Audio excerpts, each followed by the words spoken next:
Vote engineering এর রাজসাক্ষী হিসেবে সাবেক উপদেষ্টা রেজওয়ানা হাসানকে গ্রেপ্তার করেছে পুলিশ। উচ্চ পর্যায়ের নির্দেশে নির্দিষ্ট কিছু আসনে ইঞ্জিনিয়ারিং করে 11 দলীয় জোটের প্রার্থীদের হারানো হয়েছে। বিএনপিকে ক্ষমতায় আনতে অন্তর্বর্তী সরকারের মধ্য থেকে নানা ষড়যন্ত্র করেছেন পরিবেশ, বন ও জলবায়ু পরিবর্তন উপদেষ্টা সৈয়দা রিজওয়ানা হাসান। সাবেক উপদেষ্টা রিজওয়ানা হাসানের বক্তব্যে মিলেছে ইলেকশন ইঞ্জিনিয়ারিং এর প্রমাণ। তারা বিরোধী দলে গেলেও আমাদের খেয়াল রাখতে হবে তারা যেন কোনোভাবেই ক্ষমতার মেইনস্ট্রিম বা মূল ধারায় আসতে না পারে। আমরা সেই কাজটাই করেছি, তাদের মেইনস্ট্রিম হতে দেইনি। হ্যাঁ, একদম ঠিক শুনছেন। একটি মাত্র সাক্ষাৎকার, একটি মাত্র স্বীকারোক্তি, আর তাতেই যেন রীতিমতো ভূমিকম্প শুরু হয়েছে গোটা দেশের রাজনীতিতে। সাবেক উপদেষ্টা সৈয়দা রিজওয়ানা হাসান ও খলিলুর রহমান জাতির সাথে বেইমানি করেছেন। ইলেকশন ইঞ্জিনিয়ারিং এর মাধ্যমে তারাই ক্ষমতায় এনেছেন বিএনপিকে। অন্ধকার এক কামরায় বসে কি আঁকা হয়েছিল বাংলাদেশের আগামী 50 বছরের ভাগ্যরেখা? একদিকে লাশের মিছিল, অন্যদিকে ক্ষমতার ভাগ বাটোয়ারা। ভাবুন তো, যাকে আপনি নিরপেক্ষ ভাবছেন তিনিই যদি হন পর্দার আড়ালের আসল মাস্টারমাইন্ড। আমাদের হাতে এসেছে এক রাজসাক্ষীর জবানবন্দি, যা তাসের ঘরের মতো ভেঙে দিচ্ছে বর্তমান সরকারের বৈধতার ভিত্তি। জুলাই বিপ্লবের শহীদদের রক্তের সাথে কি তবে চরম গাদ্দারি করা হয়েছে? দর্শক, জুলাই শহীদদের প্রতি এবং বাংলাদেশের মানুষের প্রতি গাদ্দারি করেছেন, বেইমানি করেছেন সাবেক উপদেষ্টারা। কারণ জুলাই গণঅভ্যুত্থানে যেই সমস্ত ছাত্র জনতা নিহত হয়েছেন, যারা লড়াই করেছেন, সংগ্রাম করেছেন, তাদের দাবি ছিল যে বাংলাদেশে সুষ্ঠু একটা নির্বাচনের মাধ্যমে সুন্দর একটা বাংলাদেশ গড়ে তোলা। কিন্তু এই উপদেষ্টারা তারা কারচুপির মাধ্যমে, তারা বিভিন্ন ইঞ্জিনিয়ারিংয়ের মাধ্যমে যাতে করে জামাত কোনোভাবেই ক্ষমতায় আসতে না পারে সেজন্য তারা কূটনৈতিক পরিকল্পনা করেছে। এবং ইতিমধ্যে এক সাংবাদিকের প্রশ্নে এমন বক্তব্য দেওয়ার কারণে ইতিমধ্যে হাতে নাতে ধরা পড়েছেন রেজওয়ানা। এই সৈয়দা রেজওয়ানা তিনি বলেন জামাত যাতে করে কোনোভাবেই ক্ষমতায় বসতে না পারে সেজন্য আমরা কাজ করেছি এবং আমরা সাকসেস হয়েছি। দর্শক, এই জামাতের বিরুদ্ধে অবস্থান করার কারণে ইতিমধ্যে আটক হয়েছেন, গ্রেফতার হয়েছেন এই সৈয়দা রেজওয়ানা। দর্শক, বিষয়ের কিছু অংশ ভিডিওর শুরুতে শিরোনামে আপনারা দেখেছেন, বিস্তারিত পুরো ভিডিও জুড়ে। তার আগে আমার একটা অনুরোধ, যারা আমার চ্যানেলে নতুন আসছেন চ্যানেলটি সাবস্ক্রাইব করে ওয়াল ক্লিক করে বেল আইকনটি বাজিয়ে দিন। দর্শক, চলুন দেখে আসি জুলাই শহীদদের প্রতি এই যে গাদ্দারি এবং মানুষকে যেই সুন্দরভাবে ভোট গ্রহণ করা হয়েছে, কিন্তু এর পিছনে যেই ইঞ্জিনিয়ারিং এবং ট্যাম্পারিংয়ের মাধ্যমে, কারচুপির মাধ্যমে বিএনপিকে সামান্য কিছু ভোটের কারণে তাদেরকে জয়যুক্ত করা হয়েছে, এর পিছনে আসল রহস্য যা শুনলে আপনি অবাক হয়ে যাবেন। দর্শক, ভিডিওটা অত্যন্ত গুরুত্বপূর্ণ, তাই ধৈর্য ধরে একটি লাইক এবং পুরো ভিডিওটা শেষ পর্যন্ত দেখতে থাকুন। তারা বিরোধী দলে গেলেও আমাদের খেয়াল রাখতে হবে তারা যেন কোনোভাবেই ক্ষমতার মেইনস্ট্রিম বা মূল ধারায় আসতে না পারে। আমরা সেই কাজটাই করেছি, তাদের মেইনস্ট্রিম হতে দেইনি। হ্যাঁ, একদম ঠিক শুনছেন। একটি মাত্র সাক্ষাৎকার, একটি মাত্র স্বীকারোক্তি, আর তাতেই যেন রীতিমতো ভূমিকম্প শুরু হয়েছে গোটা দেশের রাজনীতিতে। যারা এতদিন নিরপেক্ষতার বুলি আওড়াতেন, সুষ্ঠু নির্বাচনের স্বপ্ন দেখাতেন, তাদেরই একজন সাবেক উপদেষ্টা সৈয়দা রিজওয়ানা হাসান যখন এমন একটি অকপট স্বীকারোক্তি দেন, তখন আর বুঝতে বাকি থাকে না যে পর্দার আড়ালে আসলে কতটা ভয়ঙ্কর খেলা হয়েছে।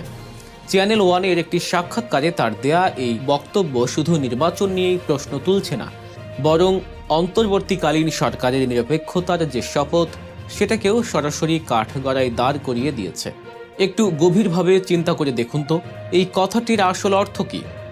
আমরা সেটা করেছি, তাদের মেইনস্ট্রিমে আসতে দেইনি। এখানে এই আমরা কারা, আর এই শক্তিটা বা কারা, যাদেরকে রুখে দেওয়ার জন্য এত বড় একটা ছক কষা হলো? দেশের সাধারণ মানুষ এবং রাজনৈতিক বিশ্লেষকদের কাছে দিনের আলোর মতো স্পষ্ট যে এই ইঙ্গিতটি সরাসরি বাংলাদেশ জামায়াতে ইসলামীর দিকেই করা হয়েছে। এমনকি এ নিয়ে মিয়া গোলাম পরোয়ারও বলছেন, নির্বাচনের আগে আমরা সবাই দেখেছি দেশের আনাচে কানাচে জামায়াতের পক্ষে কেমন এক অভূতপূর্ব গণজোয়ার তৈরি হয়েছিল। সাধারণ মানুষের একটি বিশাল অংশ তাদের সমর্থন দিচ্ছিল, কিন্তু যখন ভোটের ফলাফল সামনে এলো তখন সেই জনসমর্থনের কোনো প্রতিফলনই দেখা গেল না। কেন এমনটা হলো, সেই উত্তরটাই যেন আজ স্বয়ং সাবেক উপদেষ্টার মুখ থেকেই বেরিয়ে এলো। জনগণের রায়কে রুখে দিতে, একটি নির্দিষ্ট দলকে ক্ষমতার বাইরে রাখতে অন্তর্বর্তীকালীন সরকারের ভেতরের একটি অংশ কতটা মরিয়া ছিল তা আজ জাতির সামনে দিবালোকের মতো পরিষ্কার। অনেকেই বলছেন এটি স্রেফ কোনো রাজনৈতিক মন্তব্য নয়, এটি মূলত 2026 সালের ইলেকশন ইঞ্জিনিয়ারিংয়ের এক জলজ্যান্ত এবং ভয়ঙ্কর স্বীকারোক্তি। মনে পড়ে নির্বাচনের দিন ফলাফল ঘোষণার পর আসিফ নজরুলের সেই একটি শব্দের স্ট্যাটাস। তিনি লিখেছিলেন আলহামদুলিল্লাহ। একজন নিরপেক্ষ উপদেষ্টা ভোটের দিন ফলাফল দেখে কেন আলহামদুলিল্লাহ পড়বেন? এই রিজওয়ানা হাসানের মন্তব্যের পর তা বুঝতে কি আর দেশের মানুষের বাকি থাকে? 2008 সালের ইলেকশন ইঞ্জিনিয়ারিং বুঝতে দেশের মানুষের কয়েক বছর সময় লেগেছিল, কিন্তু 2026 সালের এই সূক্ষ্ম ইঞ্জিনিয়ারিং বুঝতে মানুষের বেশি সময় লাগেনি। কারণ যারা এই ষড়যন্ত্রের নেপথ্যে ছিলেন তারা নিজেরাই আজ প্রকাশ্য নিজেদের কৃতকর্মের কথা স্বীকার করে নিচ্ছেন।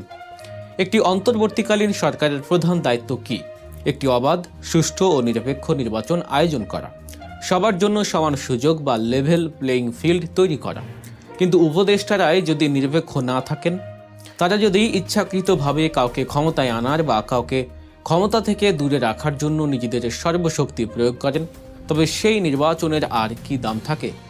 হাজার হাজার কোটি টাকা খরচ করে অনুষ্ঠিত এই নির্বাচনের তবে অর্থ কী? দর্শক, রাজনীতির পর্দার আড়ালের এমন সব অজানা সমীকরণ আর গভীর বিশ্লেষণ সবার আগে সহজভাবে বুঝতে এখনই গল্প নিউজ চ্যানেলটি সাবস্ক্রাইব করে রাখুন। চলুন মূল আলোচনায় ফিরে যাই।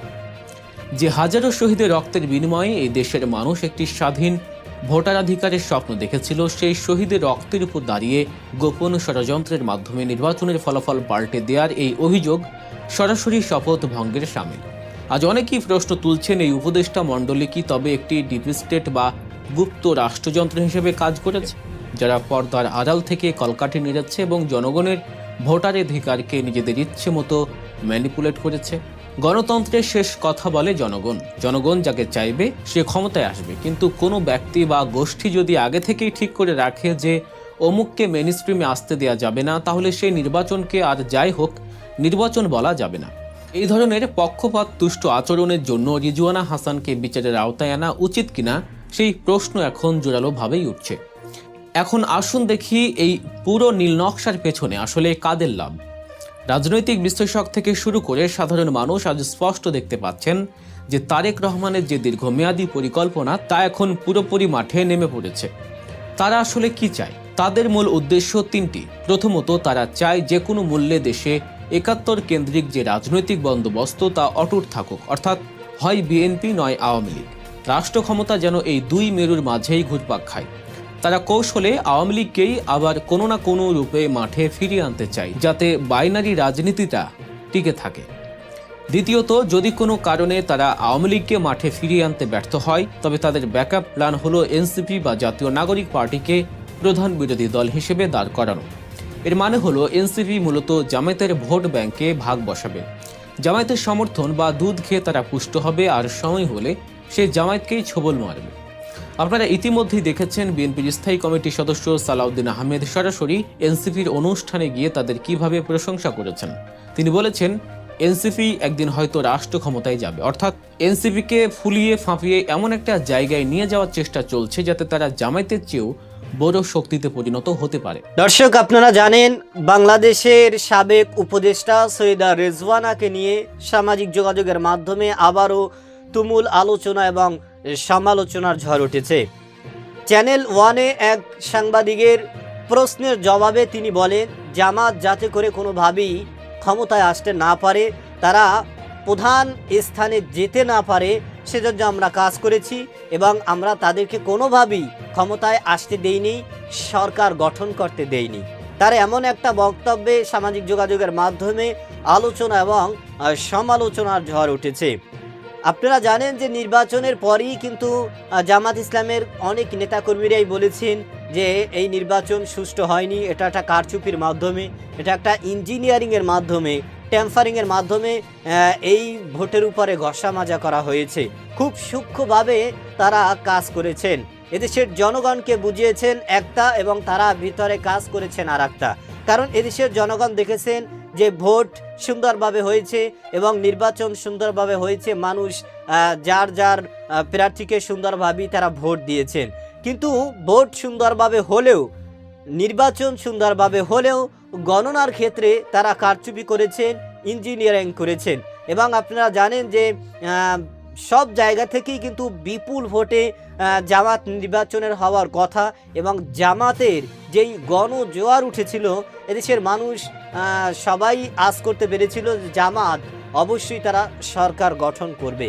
কিন্তু এই যে সাবেক উপদেষ্টা রিজওয়ানা এবং এই অন্তর্বর্তীকালের সরকার ডক্টর ইউনূসের আরও যারা উপদেষ্টা রয়েছে খলিলুর রহমান এবং আসিফ মাহমুদ সহ, তারা কিন্তু সবাই এ ধরনের দুর্নীতি, এ ধরনের অপকর্ম এবং অন্যায়ের সাথে জড়িত, এবং তারা কূটনৈতিক পরিকল্পনা করে জামাতকে হারানোর জন্যই তারা পূর্ব পরিকল্পিতভাবে এ ধরনের ঘটনা ঘটিয়েছেন, এবং জামাতকে হারানোর জন্যই তারা সর্বদা কাজ করেছেন। এবং আপনারা দেখেছেন সব জায়গায় সামান্য কিছু ব্যবধানে জামাতকে হারিয়ে দেওয়া হয়েছে এবং বিএনপিকে পরাজিত করা হয়েছে, যে কারণে আবারও রাজপথে এনসিপি এবং জামাতের নেতাকর্মীরা ঝাঁপিয়ে পড়েছেন। তাদের সকলের দাবি যে এই কারচুপির পিছনে, এই ইঞ্জিনিয়ারিংয়ের পিছনে যারা জড়িত এবং যারা রয়েছেন তাদেরকে আইনের আওতায় এনে এরপরে জিজ্ঞাসাবাদ করা উচিত, তারা কার ইন্ধনে এ ধরনের একটা অপকর্ম করেছেন এবং এদের সাথে আরও কারা জড়িত রয়েছে তাদের সকলকে আইনের আওতায় এনে সর্বোচ্চ শাস্তির দাবি জানিয়েছেন বাংলাদেশ জামাত ইসলামী দল। এবং তারা গতকাল জুমার নামাজের পরে রাজপথে ঝাঁপিয়ে পড়েছিলেন এবং তারা সকলের এই দাবি যে এই সৈয়দা রিজওয়ানাকে অতি দ্রুত গ্রেফতার করে আইনের আওতায় এনে জনসম্মুখে দিবালোকে যাতে প্রকাশ্যে শাস্তি দেওয়া হয়, এবং এই নির্বাচন অবৈধ করে যেন আবার সুন্দর একটা নির্বাচনের মাধ্যমে সুন্দর একটা বাংলাদেশ গড়া যায়, এটাই দেশের মানুষের দাবি। দর্শক, আপনার কি দাবি সেটা আমাদের কমেন্ট সেকশনে অবশ্যই জানাবেন। আজ এই পর্যন্তই। সুস্থ থাকবেন, ভালো থাকবেন। দেখা হবে আগামী কোনো ভিডিওতে, কথা হবে নতুন কোনো বিষয় নিয়ে। সে পর্যন্ত ভালো থাকবেন। খোদা হাফেজ।